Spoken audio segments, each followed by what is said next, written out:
Otto Lopez is a pure hitter and can play 7 positions defensively. He runs well and crushed left-handed pitching in the minors. Although the power is not there, the Montreal native seems like he could be Toronto's 13th man. Also, David Phelps retired, which has opened up a spot in the bullpen for the Toronto Blue Jays. And finally, Brandon Belt has claimed that the Jays could be a World Series favorite. So we'll have that and much more on this episode of Jays Digest.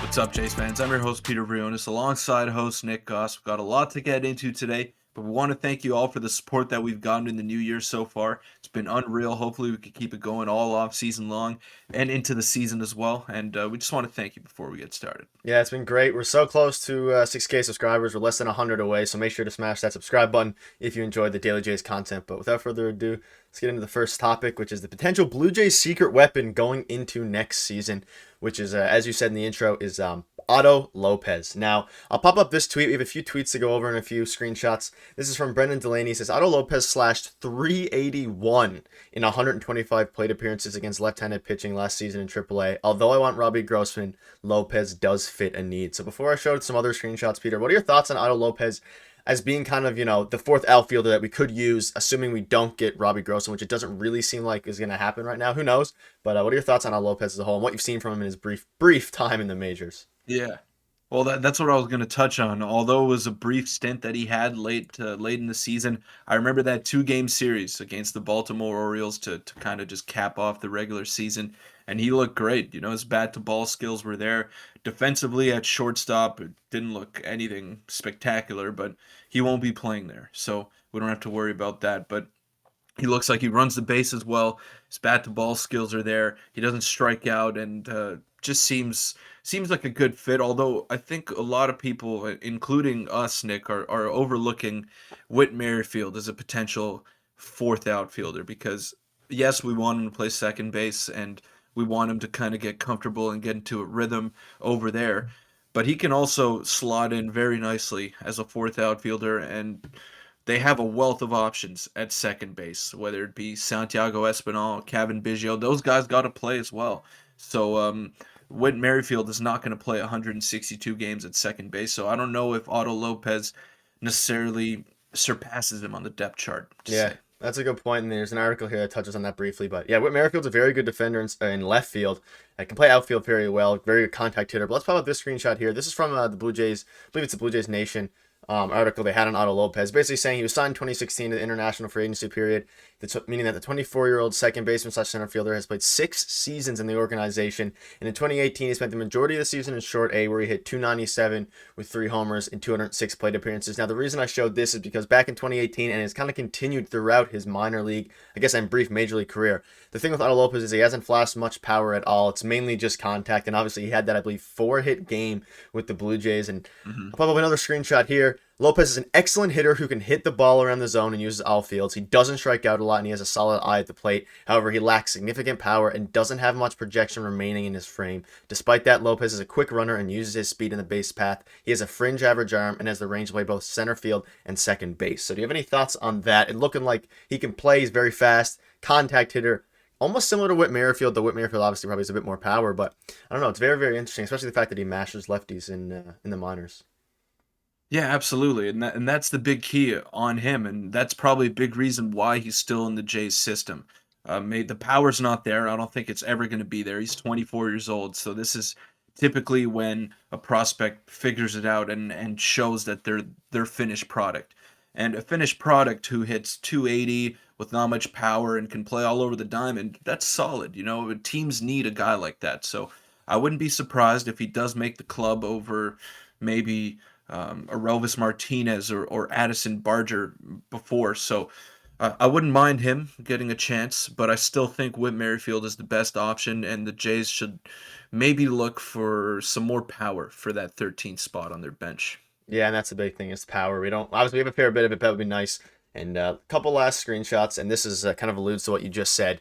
It's likely that Otto Lopez will start his 2023 season with the Buffalo Bisons, but here's an interesting statistic. In 125 plate appearances against left-handed pitching, he slashed 381 with 2 homers. And if the Jays can't sign a player like Grossman to fit the right-handed outfielder, that means perhaps Lopez could be that guy. And we'll quickly look at his stats in 2022.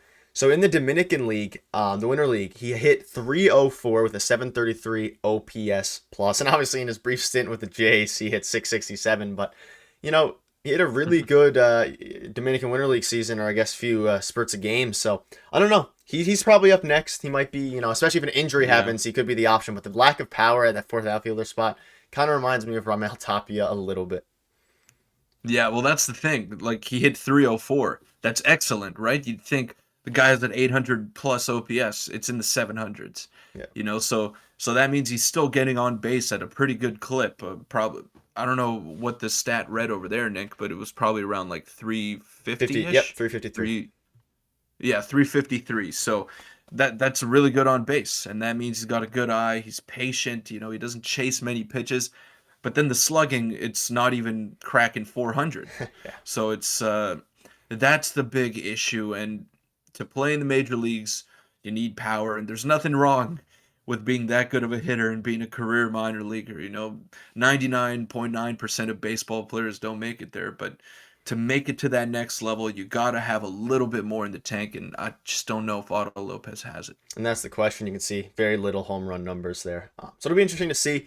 Let's move on to the next topic, though, now, which is on Brandon Belt. And he speaks highly of the Blue Jays and their expectations going into next season. And, we kind of went over this with Vladdy last offseason with the whole movie thing. And people are saying, we like it, but Brandon Belt maybe should slow down a little bit. And I think they're two different things. I think, if he's asked a question like that, like he was, that is what he has to say. So just have one screenshot regarding this. Quote, "We should be World Series favorites this year," when asked the question. So do you have any thoughts on that? And I love the confidence, though. People and Jays fans on Twitter and Reddit are saying, let's slow down after the Vladdy comment last year about the movie.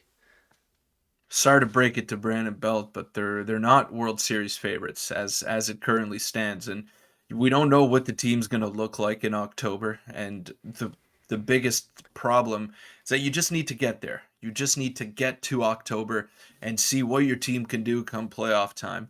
And you never know. Like look at the Phillies last year. They won 88 games, I believe, and they made that big run to the World Series. So you just never know if you get hot at the right time or what happens. But I think right now the Jays are in the top 8 of World Series contenders. Let me know what you think of that, Nick. But I would have the Yankees above them, the Astros, not in order, by the way. I would have the Astros, the Padres, the Phillies, the Mets. Now I'm missing a couple here. Dodgers, I'm blank. Dodgers. The Dodgers, That's probably yes, it. and the Braves. Did I say the Braves? No, that's a new one. Yeah.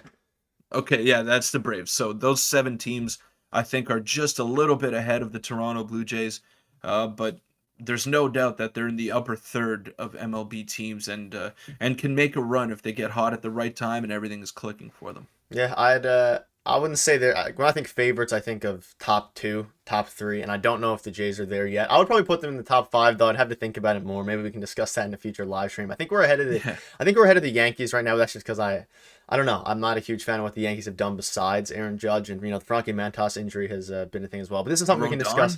Rodon. Rodon is Not a yeah. fan of Rodon. I do Come love on Rodon. now. But I don't know. We'll see. And let us know in the comments where you have the Jays ranked, and we'll discuss that in the live stream as well. But I don't know about favorites. We're definitely competitive for it. And maybe I think we're one maybe trade deadline move away from being favorites. Though you can Maybe. make an argument that it depends how you define favorites, because favorites, to me are just the same teams every couple of years, the Dodgers, those Padres, and those guys. But we'll move on to the third topic now, which is the final one, which is free agency update, which involves two things. David Phelps and a former Blue Jay as well. So let's get into the David Phelps thing first. He is officially retiring. David Phelps has spent 2 stints with the Blue Jays over his decade-long MLB career is retiring. He made the decision late last season. Phelps pitched to a 2.83 ERA in 65 appearances coming off his surgery. Do you have any thoughts on that? What a great year he had last year. He got his service time, so he's living good now. Do you have any thoughts on that? What a great career for David Phelps. Congratulations to him. I'm sure most major leaguers that get a chance to play wish that they could go out the way he did. Coming off a great year like that, an illustrious career. He was always just steady Eddie. Wherever he went, he was just a very solid bullpen piece. Never a star, never a guy that moved the needle for a championship contender, but he was always good and always reliable to any team that he suited up for. So good for him.